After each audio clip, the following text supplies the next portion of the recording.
आज का हमारा लेसन है द सोल्जर।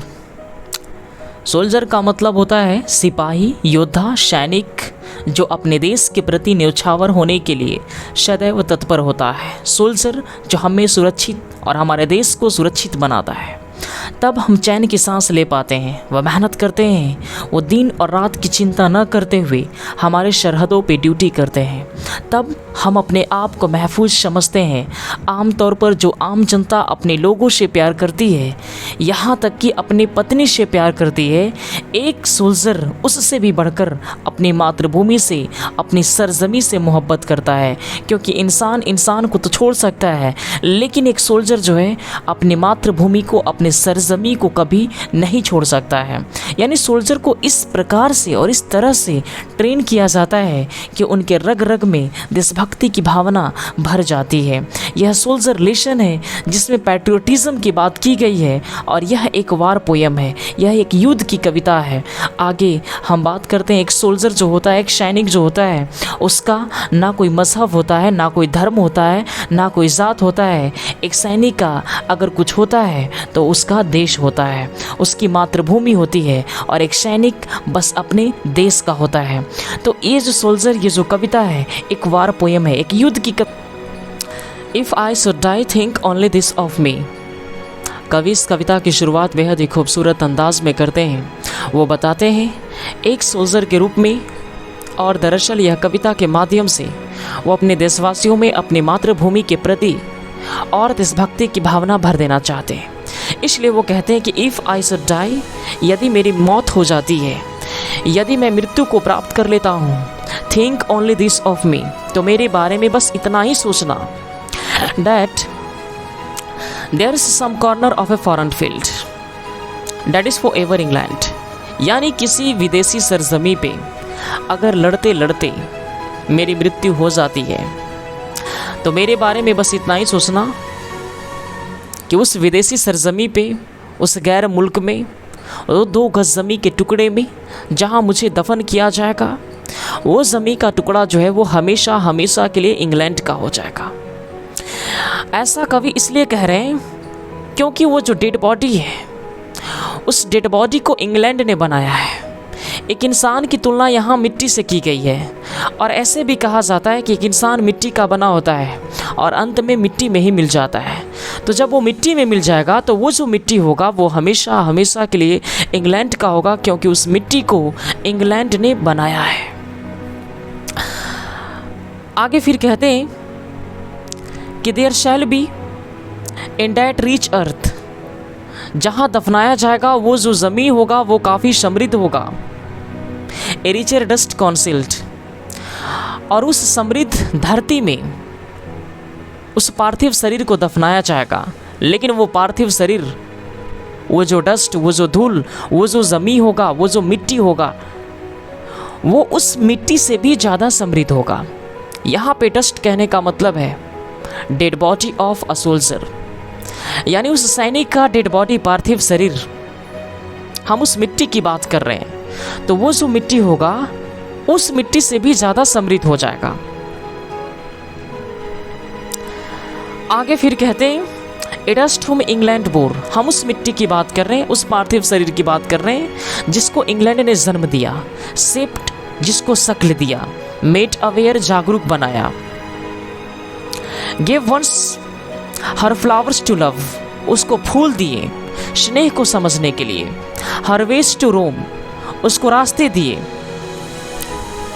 घूमने के लिए, चीज़ों को समझने के लिए, सही और गलत में फ़र्क करने के लिए, अपने आप को समझदार बनाने के लिए, जिम्मेवार बनाने के लिए।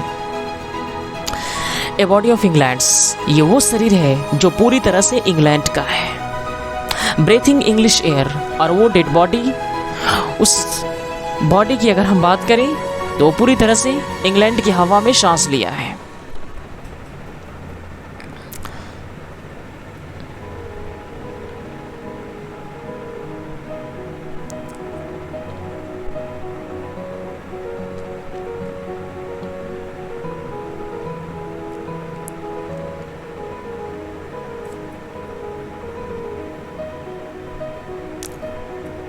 यानी इस पहले स्टेंजा में कवि जो है वो कहना क्या चाहते हैं, इसको एक बार हम लोग ब्रीफली समझ लेंगे। वो कहते हैं कि अगर मेरी मृत्यु हो जाती है तो बस इतना सोच लेना, मतलब अगर मेरी मृत्यु की ज़रूरत हुई और अगर हो जाती है तो बस यही सोचना कि वतन से दूर किसी दूसरे गैर मुल्क में, उसके एक छोटे से कोने में जहाँ भी मुझे दफनाया जाएगा, वो 2 गज ज़मीं का टुकड़ा हमेशा के लिए इंग्लैंड का हो जाएगा। वो ज़मीं समृद्ध हो जाएगी जिसमें मेरी पार्थिव शरीर को दफनाया जाएगा। वो ज़मीं इंग्लैंड का हो जाएगा क्योंकि वहाँ की हवा, खुशबू, माहौल सब इंग्लैंड का होगा। वो ज़मीं, मिट्टी जिसको इंग्लैंड ने जन्म दिया, उसको एक शक्ल दिया, जागरूक इंसान बनाया, फूल दिया स्नेह को समझने के लिए, वो सारे रास्ते जिसने उसे जिम्मेदार बनाया, ये पूरा शरीर इंग्लैंड का है जो इंग्लैंड की हवा में सांस लेता है। वहाँ की नदियों में स्नान करता है जिसने सूर्य की किरण को उसके शरीर को उष्ण बनाने के लिए दिया। यानी ये पूरा जो चीज़ है वो सब कुछ इंग्लैंड का दिया हुआ है। अब ये ऑक्टेव समाप्त हुआ, अब आते हैं हम सोनेट के सिस्टेट में। यहाँ पे पहला लाइन है कि एंड थिंक, सोचो, this heart all evil shed away. यदि वह युद्ध के दौरान शहीद हो जाता है तो उसके सारे पाप कुकर्म धुल जाएंगे और उसकी परिशोधित आत्मा स्वच्छ होकर परमात्मा में जाकर के आत्मसात हो जाएगी। A pulse in the eternal mind no less. Pulse का मतलब होता है कंपन करना, इटर्नल का मतलब होता है सदैव। तो पल्स जो है वो हमेशा आते रहेंगे।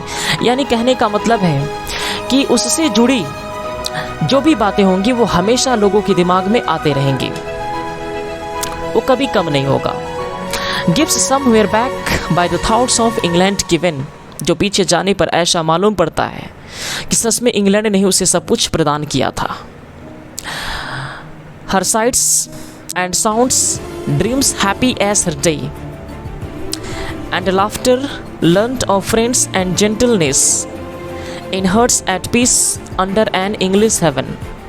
इंग्लैंड की दृष्टि, नज़ारे, वो आवाज़ें, सपने सब कुछ खुश कर देते हैं और उसकी हंसी, दोस्तों की बातें, उनकी विनम्रता का आनंद लेते रहेंगे।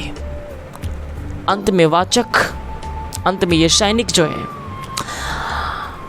अपने देश और पूरी दुनिया में शांति की कामना करते हुए कहता है कि इस तरह उसका जीवन सदा के लिए ब्रिटेन के आसमान में रह जाएगा। यानी अगर वो जीवित है तो भी इंग्लैंड का है, अगर वो मर जाता है तो भी इंग्लैंड का है। इस प्रकार से इस कविता के माध्यम से रूपर्ट ब्रूक जो है अपने लोगों में देशभक्ति की भावना जगाने की कोशिश करते हैं। थैंक यू सो मच मेरे से जुड़ने के लिए। इस पूरा वीडियो को देखने के लिए आपको बहुत बहुत धन्यवाद। इसे शेयर करें, जिनको आवश्यकता है वहाँ तक इनको पहुँचाने का प्रयास करें। Thank you.